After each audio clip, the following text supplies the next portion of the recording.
আসসালামু আলাইকুম ওরহমতুল্লাহি ওবরাকাতু। আজকে আমরা মহানবী সাল্লাল্লাহু আলাইহি ওয়াসাল্লামের একটি কথা সম্পর্কে আলোচনা শুনব। আল্লাহ রসুল বলেন, তোমরা একাধিক স্ত্রী থাকলে তাদের মধ্যে ইনসাফ কায়েম করবে। তাদের অন্তর থেকে শব্দটা বের হয়, এরকম যেন না হয়। একজনের সাথে সোহাগ করে রাত কাটাবে, আর একজনের অন্তর থেকে শব্দ বের হবে, এটা যেন না হয়। কেননা এই শব্দটাই কিয়ামতের ময়দানে আগুনে রূপান্তরিত হবে।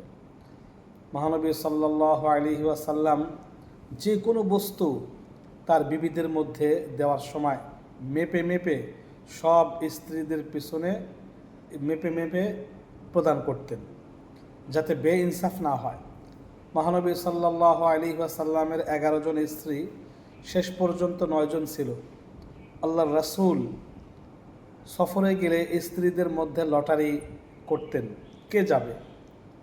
ইন্তেকালের আগে মহানবী সাল্লাল্লাহু আলাইহি ওয়াসাল্লাম বারবার জিজ্ঞেস করতেন, আয়েশার পালা কি আসেনি? তখনও আয়েশার পালা আসতে 8 দিন বাকি ছিল। 8 দিন। সব স্ত্রী বুঝতে পেরে তাদের পালা ছেড়ে দিলে আয়েশার ঘরে আল্লাহ রসুল চলে যান। অনুমতি নিয়ে ইনসাফ কায়েম করেন। আল্লাহ রসুল ইন্তেকালের সময়ও অনুমতি নিয়ে ইনসাফ কায়েম করেছেন। আল্লাহু আকবার, সুবহানাল্লাহ বিহামদিহি। ইন্তেকালের আগে 8 দিন আয়েশার ঘরে থেকে আয়েশার কোলে মাথা রেখে মহানবী সাল্লাল্লাহু আলাইহি ওয়াসাল্লাম দুনিয়া থেকে বিদায় নিয়েছেন। আল্লাহ রসুল ইনসাফ স্ত্রীদের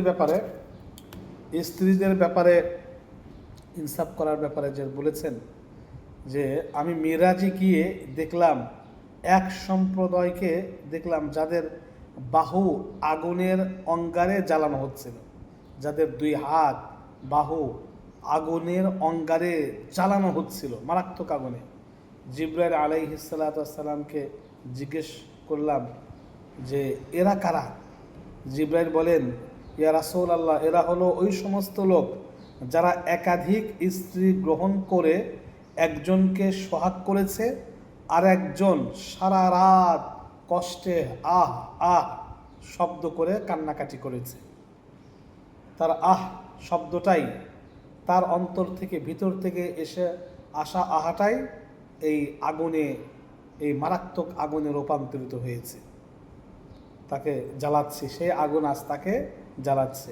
ইনসাফ ছিল না, স্ত্রীর মধ্যে ইনসাফ সে কায়েম করে নাই। এই জন্য আশরাফ আলী থানভী রহমতুল্লাহি আলাইহি বলেন যে, ইনসাফ কায়েম করতে পারলে বা ইনসাফ অনুযায়ী চলতে পারলে তোমরা একাধিক বিয়ে করো।